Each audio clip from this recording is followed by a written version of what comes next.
கழக துணை பொதுச் செயலாளர் டிடிவி தினகரன் கைது செய்யப்பட்டதை கண்டித்து மதுரை மேலூரில் நடைபெற்ற ஆர்ப்பாட்டத்தில் பல்லாயிரக்கணக்கான கழக நிர்வாகிகள் மற்றும் தொண்டர்கள் பங்கேற்றனர். அஇஅதிமுக அம்மா துணை பொதுச் செயலாளர் திரு டிடிவி தினகரன் பொய் குற்றச்சாட்டை சுமத்தி டெல்லி போலீசார் அண்மையில் கைது செய்தனர்.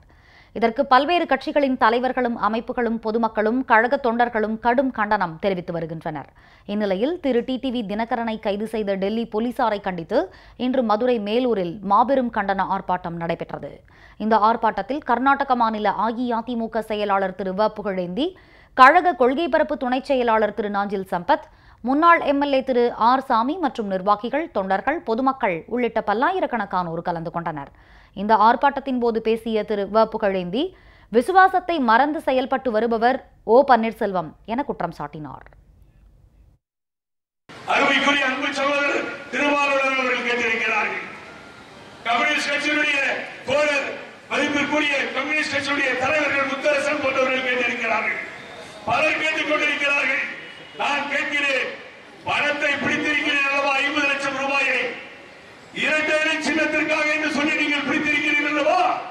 அந்த பணம் எடுத்து வரப்பட்டது அல்லவா? அதை பெறப்போகின்றவர் யார்?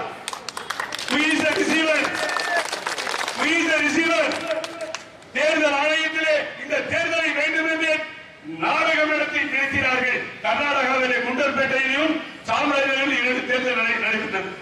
நஞ்சன்கூடு, குண்டர்பேட்டை 2 இடங்களிலே. காஷ்மீரிலே தேர்தல் நடக்கிறது. 7 பேர் சுட்டு தேர்தல் நடத்துறான்.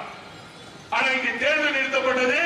அந்த ரிசீவர் யாருன்னு சொல்லவே இல்லை. 37 மணி நேர விசாரணைக்கு பிறகு எந்த சுகேஷ்